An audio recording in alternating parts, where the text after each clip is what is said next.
করছি নিরপেক্ষ সংলাপে। আজ আন্তর্জাতিক নারী দিবস। আমরা নারী সব পারি।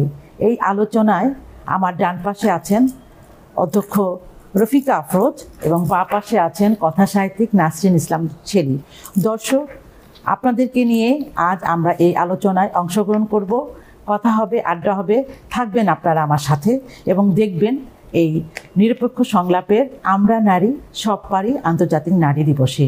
শুরুতেই আমি অধ্যক্ষ রফিকা আফরোজের আপার কাছে যাব, আমরা নারী সব পারি তার অনুভূতি আমাদের কাছে বলার জন্য। আপা বলেন কিছু। ধন্যবাদ আপা।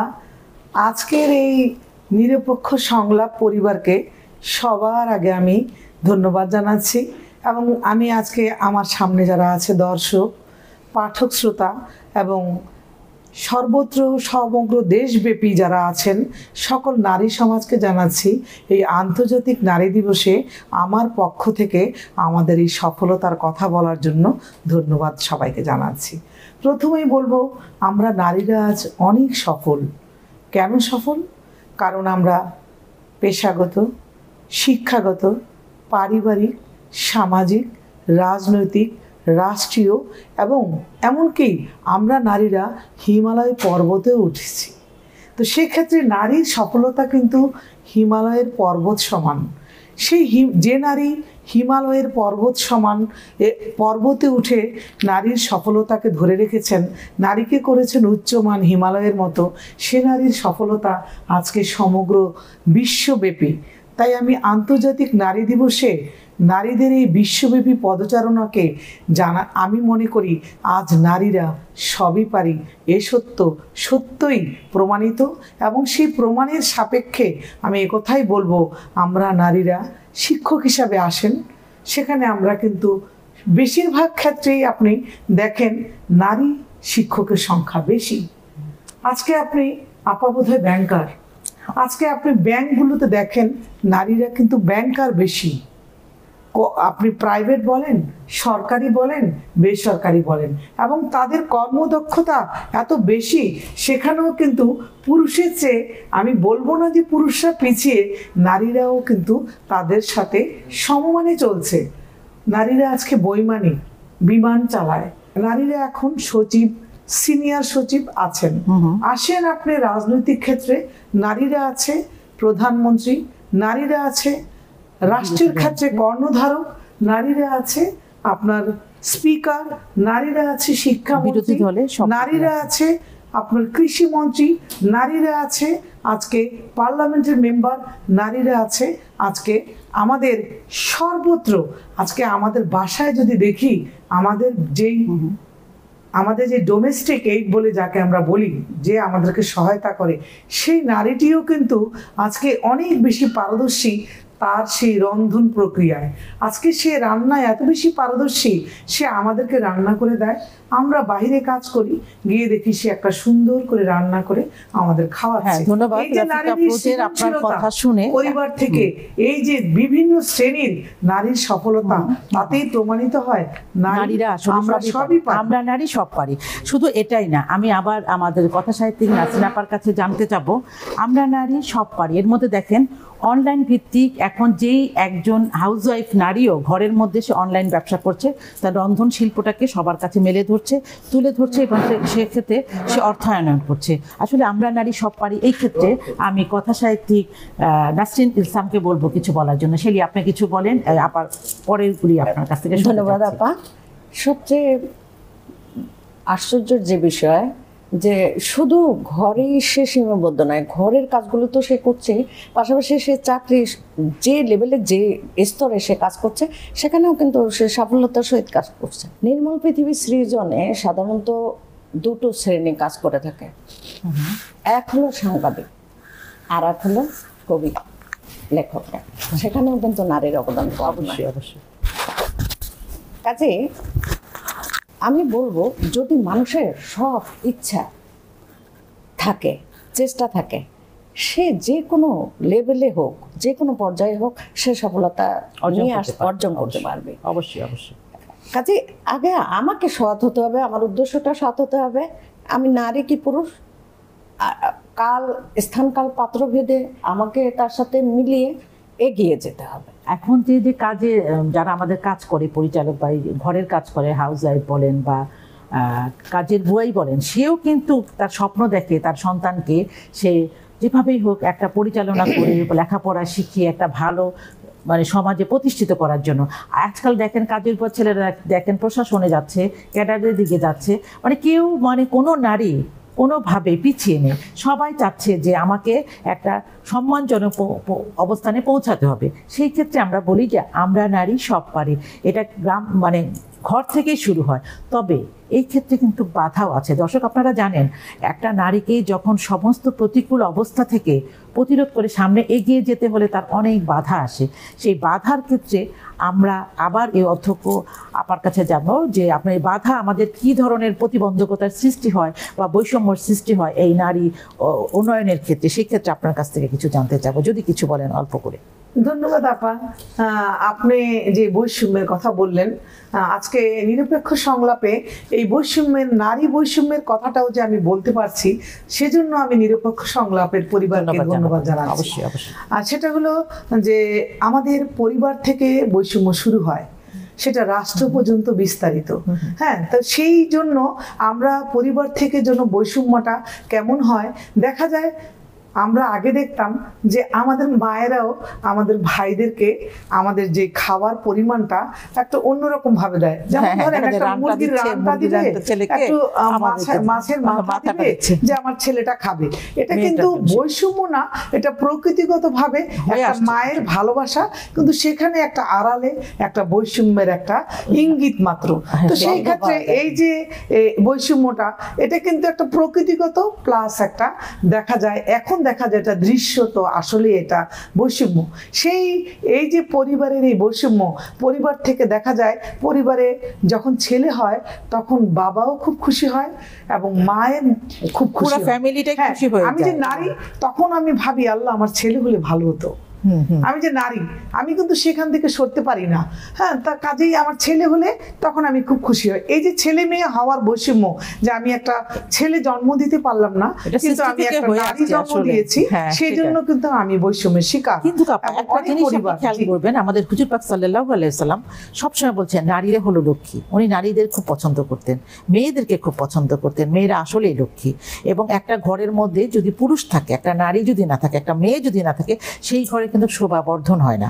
সেই ক্ষেত্রে এখন নারীরা এমনভাবে এগিয়ে গেছেন এবং সব ক্ষেত্রে দেখেন নারীদের মূল্যায়নটা কত। এবং নিরপেক্ষ সংলাপে আমাদের এই আয়োজনে আসতে পেরে আমরা খুব গর্বিত এবং আনন্দিত। আমরা চাই বৈষম্যটা দূর হোক এবং বৈষম্য দূরীভূত করে আমরা যাতে করে সামনে এগিয়ে যাই। বৈষম্য অনেক আছে, আপনি যেটা বললেন ঘর থেকে শুরু হয়। এখন আমি কথা সাহিত্যিক নাসরিন আপার কাছে জানতে যাব, ঘর থেকে আমাদের যে বৈষম্যটা শুরু হয়, সেই বৈষম্যটা আমাদের সমাজের ক্ষেত্রে কিভাবে আন্দোলিত হয়, কিভাবে এটা মানে বৈষম্যটার শিকার হয় নারীরা, সেই ক্ষেত্রে আপনি যদি বলেন। অ্যাকচুয়ালি আমি আমার পরিবারে, আমার ফাদারের পরিবারে আমি কখনো কোনো মেয়েরা বা ছেলেরা এটা বিভাজন করা হয়নি। যে যা পছন্দ করেছে তাকে তাই দেওয়া হয়েছে। তবে আমি যখন 19 বছর ডোনার অর্গানাইজেশনে জব করেছি, একদম গ্রাসরুট লেভেল থেকে সব জায়গায় আমাকে যেতে হয়েছে। ওখানে দেখা গিয়েছে যে মায়েরা সাধারণত ছেলেদের একটু বেশি ভালোবাসে, এবং যে বিষয়গুলি আমি লক্ষ্য করেছি যে ছেলেটা বড় হবে, সে ইনকাম করবে, মেয়ে তো বিয়ে দিবে, সে তো চলে যাবে শ্বশুর বাড়ি। তাহলে আমার যখন হয়তো বা এরকম একটা বিষয় যে আমার যখন হাত রথ থাকবে না, আমার যখন আয় ইনকাম থাকবে না, তখন আমার এই ছেলেই হয়তো সেই হালটা ধরবে। এরকম একটা ভিতর থেকে, সেটা যে বৈষম্য বা কিছু এরকম বিষয়টা না, এরকম বিষয়ের আলোকে না। হ্যাঁ, আচ্ছা আপা, আমি বলি আজ থেকে মানে 10 বছর আগেও যদি আমি চিন্তা করি আমরা, তাহলে দেখবো সেক্ষেত্রে নারীদেরকে তখন ভাবতো কি যে নারীদের শিক্ষিত, অল্প শিক্ষিত করে বিয়ে দেওয়ার। তখন গার্জিয়ানদের একটা ইচ্ছাই থাকতো যে নারীদেরকে বিয়ে দিলে যেন দায়মুক্ত হওয়া যায়। একটা মেয়েকে পড়াশোনা শেখানোর পরে ভাবে যে একটা ভালো ঘরে তাকে পাত্রস্থ করতে হবে, এটাই চিন্তা ভাবনা ছিল। এই চিন্তা থেকে আমাদের সমাজ কিন্তু এখন দূর হয়ে আসছে এবং তারাও ভাবে যে না, পুরুষদের পাশাপাশি নারীদেরকে স্বয়ংক্রিয় শিক্ষায় শিক্ষিত করতে হবে এবং তাকে স্বাবলম্বী করতে হবে।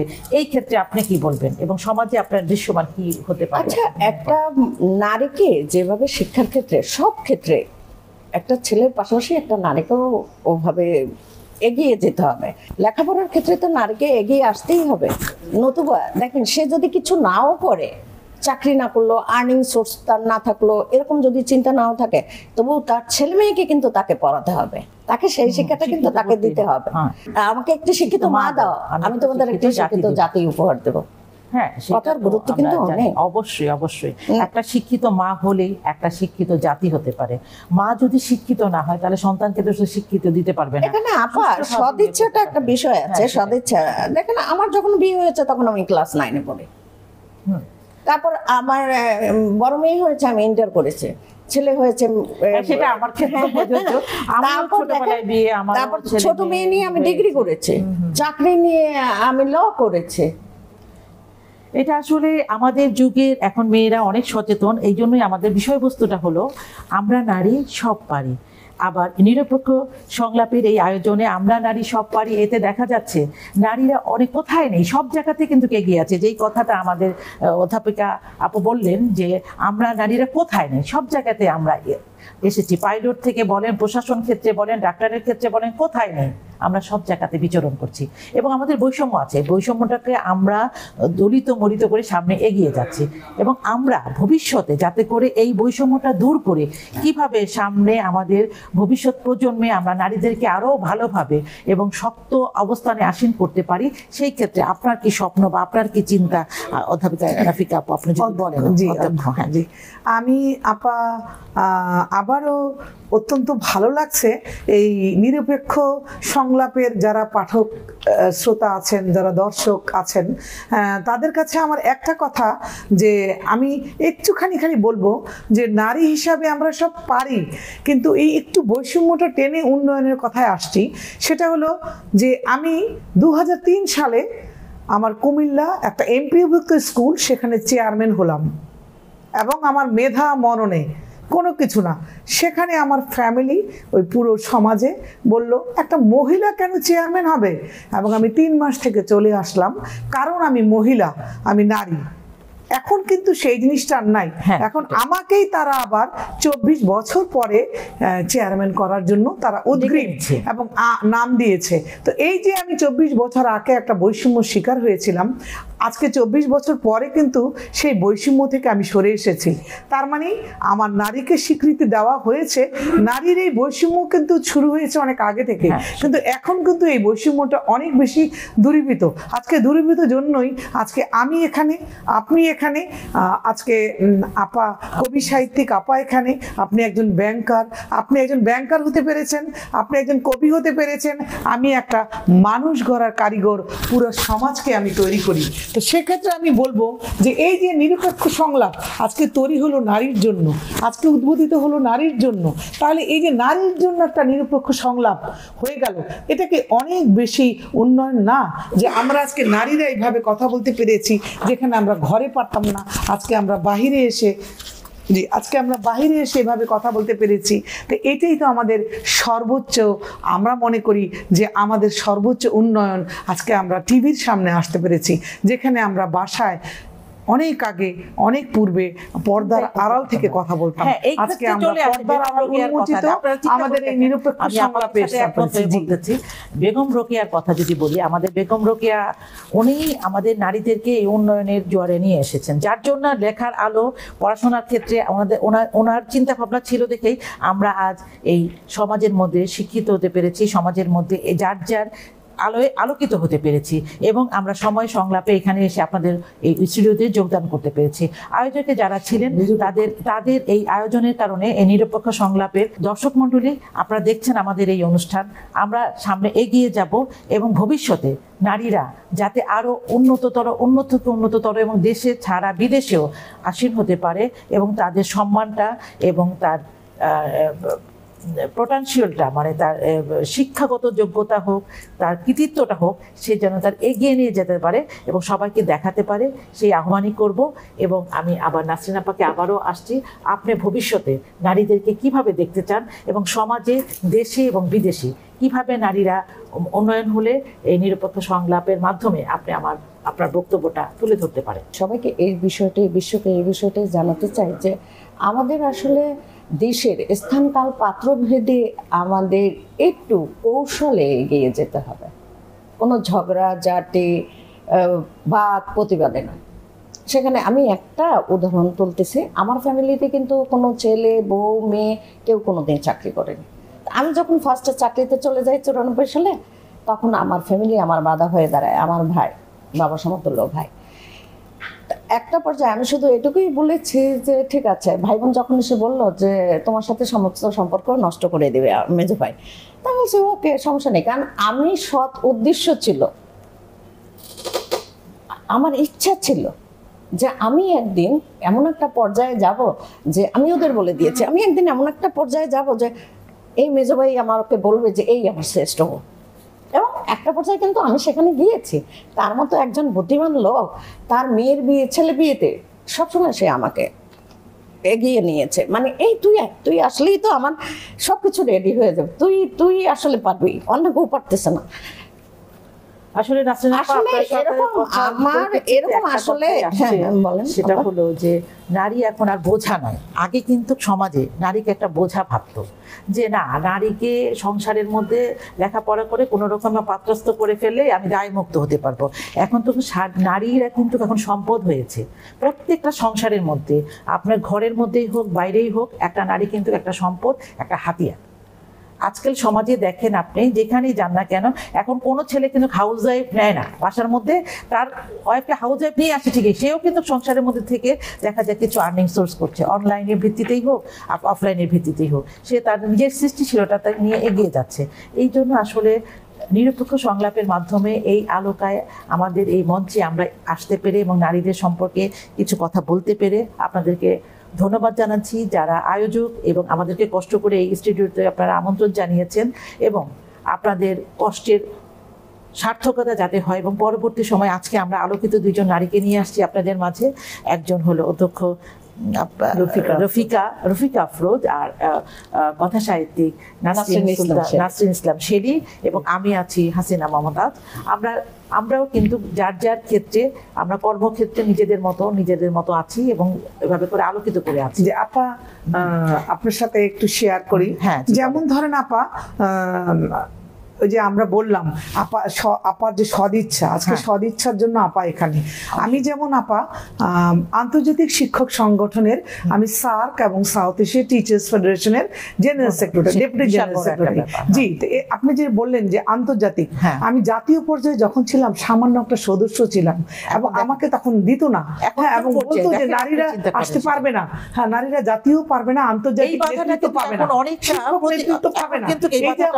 এই শিক্ষকরা বলতো যে নারীরা কেন শিক্ষক নেতৃত্ব পাবে, কিন্তু আমি কিন্তু আজকে আন্তর্জাতিক পর্যায়ে চলে এসেছি। এটা আমার উন্নয়ন, এটা শুধু আমার উন্নয়ন, আপনার উন্নয়ন, এটা এই কবি সাহিত্যিক আপার উন্নয়ন, একজন ব্যাংকার আপার উন্নয়ন, একজন শিক্ষকের উন্নয়ন। এখানে অবশ্যই এই যে আন্তর্জাতিক পর্যায়ে যে নারীরা এখন তাদের ছাপ ফেলছে, আমাকে তারা দিত না। হ্যাঁ, এটা কিন্তু আমাকে অ্যালাউ করতো না। আপনারা জেনে থাকবেন, আমি এখন আপনাদের পরিপ্রেক্ষিতে আমি একটা ছোট্ট কথা বলতে চাচ্ছি, সেটা হলো আমিও লেখালেখি করি, আপনারা জানেন আমি পুঁথি নিয়ে কাজ করি। আমি কিন্তু পুঁথিটা নিয়ে আমি কলকাতাতে আমি ত্রিপুরা পুরস্কার পেয়েছি, হ্যাঁ, তারপরে মহাত্মা গান্ধী পিস অ্যাওয়ার্ড পেয়েছি। এখন এই যে আমাদের গণ্ডি, বাংলাদেশের গণ্ডি পার হয়ে আমরা যে বিদেশের মাটিতে অবস্থান করতে পারছি, এটার কিন্তু আমাদের সাপোর্টের কারণে আমরা করতে, এটাই আমরা তুলে ধরতে চাচ্ছি, মেলে ধরতে চাচ্ছি নিরপেক্ষ সংলাপের মাধ্যমে। এবং আপনাদের অনেক কষ্ট করে আসছেন আপনারা, আমরা নারী সব পারি এই অনুষ্ঠানে। আমরা আসুন, আমরা বাসায় আমার মা আছে, ভাই আছে, মা আছে, বোন আছে, তারপরে কন্যা আছে, সব নারীদের যারা যারা কন্যা, জায়া, জননী যারাই বাসায় আছে, তাদেরকে আমরা সাহায্যের হাত এগিয়ে দিই, সহযোগিতা করি। আমরা নারী বলতে প্রথমেই শুরু হয়ে যায় মায়ের কথা। মাকে সম্মান করি, নারীকে সম্মান করি। আসুন, আপনারা যারা এই নিরপেক্ষ সংলাপে দেখছেন, আপনারা ঘর থেকে শুরু করুন। মাকে সম্মান জানান, আপনার বোনকে সম্মান জানান, আপনার স্ত্রীকে সম্মান জানান। তারাই সমাজে তার সাক্ষরতার ছাপ ফেলবে, শুধু বাংলাদেশে না, বাংলাদেশের বাইরে, বিদেশে। এবং নিরপেক্ষ সংলাপের মাধ্যমে পরবর্তী অনুষ্ঠানে আমরা আবার আলোকিত দুই নারীকে নিয়ে এভাবে এগিয়ে আসব। আপনাদের এই অনুষ্ঠানে থাকবেন আমাদের সাথে, উপভোগ করছেন, তাদেরকে বলবো, আহ্বান জানাবো, আপনারা থাকুন আমাদের সাথে, আমরাও থাকবো আপনাদের সাথে।